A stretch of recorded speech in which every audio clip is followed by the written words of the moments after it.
Guys, welcome back. I have a video today that's responding to one of the comments I just received. And I was actually working on a few videos for this Power Dash, and this came up, so I just want to share it with you guys. But here's a question. It says here, my red, well, it's more of a statement. My red, my on and off button doesn't work. I leave it plugged in and just unplug it to turn it off. So I know, we do what we have to do, right? But I definitely don't recommend doing it that way. There are too many hiccups that can come about by, just to to turn your machine off, plugging it in to turn it on and unplugging it to turn it off. There are two options I can give you. Okay, there's one, if you know someone who really know how to do some electrical work, they probably should just replace the power switch and be done with it. But if for some reason, the best thing you have for you right now is going to Lowe's and get one of those on and off kind of switch things where you can, let's say, again, that's totally one of those kind of plans where it's totally last resort, all right? So what I would end up doing is probably putting it right here. And really what it is cutting your cord here, let's say, and you're going to insert the neutral and live wire in one end and the neutral live wire in the end. It's like a breaker. It's right in the middle of here, and you have it on and off, and you can just turn it on and off.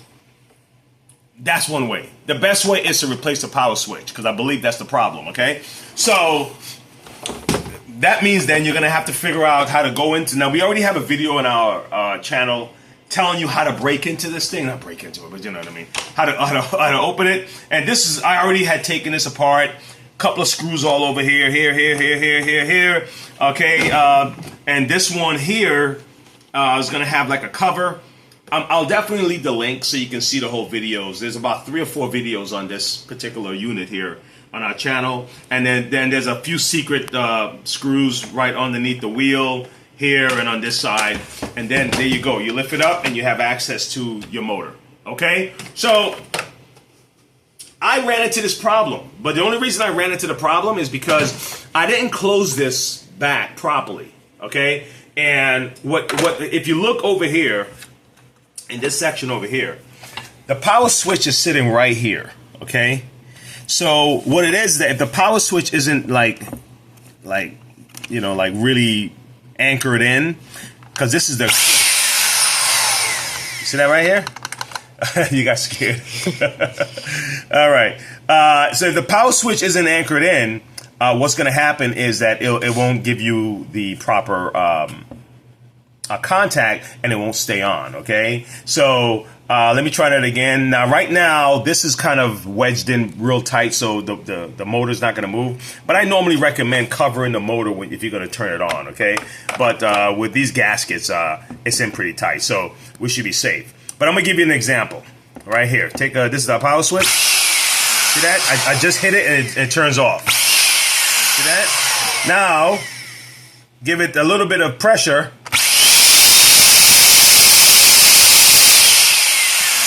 See? And so what it needed was a push down. It needed that pressure down.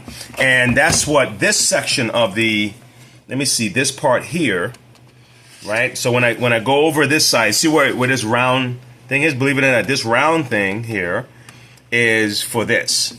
And what it does, it pushes down on this to give it that little pressure. All right, so let's move that out the way. I'm just telling you what I was dealing with. Let me unplug it because I want to show you the power switch, and I'm going to use a little flathead.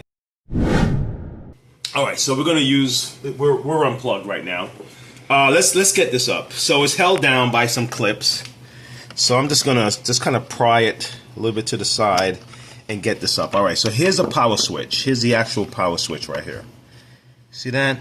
Examine this. All right. Now, there's a few that you can get, but be careful, okay, when you order them. Make sure it's exactly the same as you see here, okay? So let's say these are the prongs here. If you notice, this is a different kind because it's pointing straight down. And this one is set up to almost like you're sitting, okay? Trying to see if I can, All right. So, and that's really motor. Like I said, we have a video on our site. And then removing the old prawn. You may have to squeeze it a little bit to get it off. Okay, see that? And just put it on the new one. Okay, that's really it. All right, and then, you know, make sure it snaps down all the way.